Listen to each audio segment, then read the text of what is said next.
In the 48-hour Camaro, we got a lot of questions online about why we chose Muncie M20 ratios and a gear vendor's combination. What was our motive behind that? And well, first off, of course, I'm the president of the gear vendors, so we want to have a gear vendors in the car. And Brett, who owns the car from Ride Tech, and Britt, who drives it, love the overdrive and love the options it can give them on the bigger courses. This is a pretty tight course we have here in Nashville, so it's kind of a one gear course.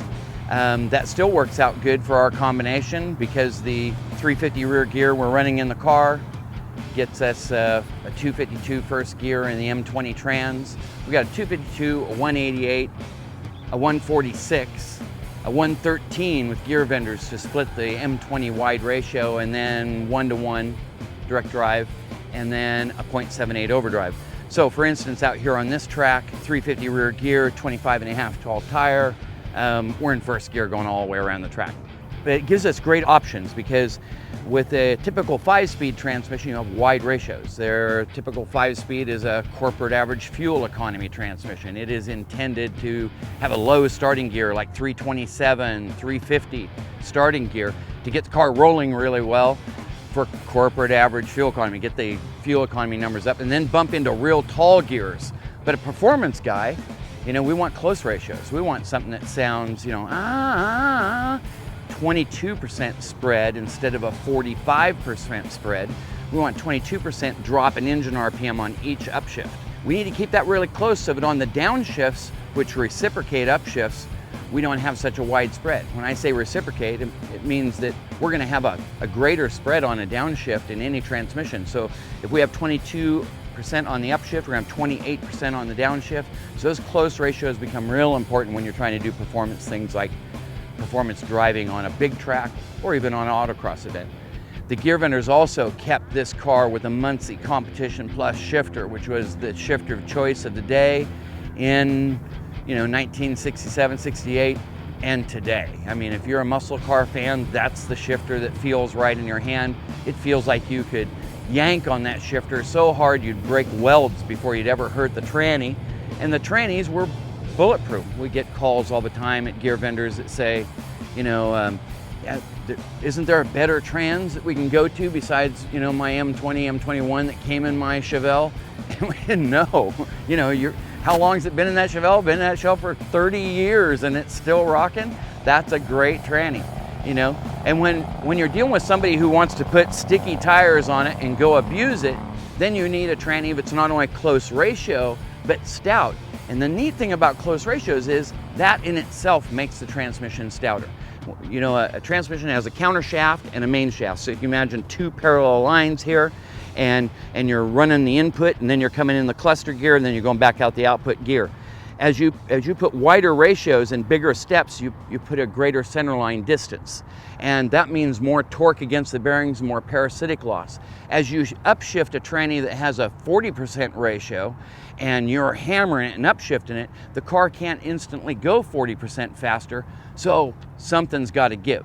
Your clutch, your performance, the bearings are stressed.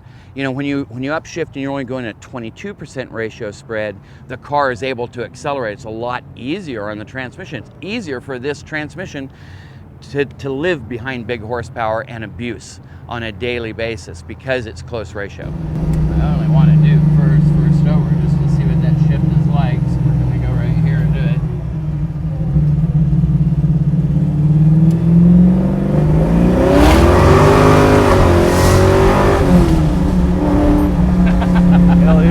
Yeah, keeps it right up on the RPM. Yeah, that's sweet there. Yep. How much faster is that than you can shift a second? Absolutely.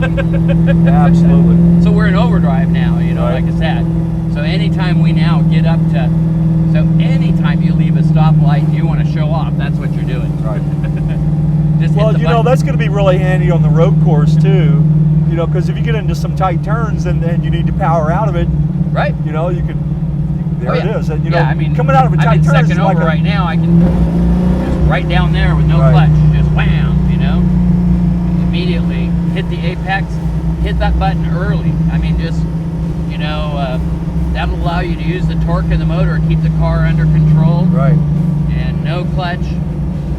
Just keep that rear end squatted and hooked up. So we're in third over right now, Brett. Right. You see the green lights on here. Yep. So this is the split that this tranny didn't have. It's 1.13 ratio. Right. So normally you'd be up to fourth here and really dragging your tail at this speed. Right. You know, when we put that gear vendor's unit in the Chevelle year before last, I guess, that completely transformed that car. Absolutely day and night difference. You know, it made that car, you know, like a stick car. You had complete control over it. And like we talked about earlier, if I get on a track where we have to shift, where it's not just a first gear track, that car is dangerously faster.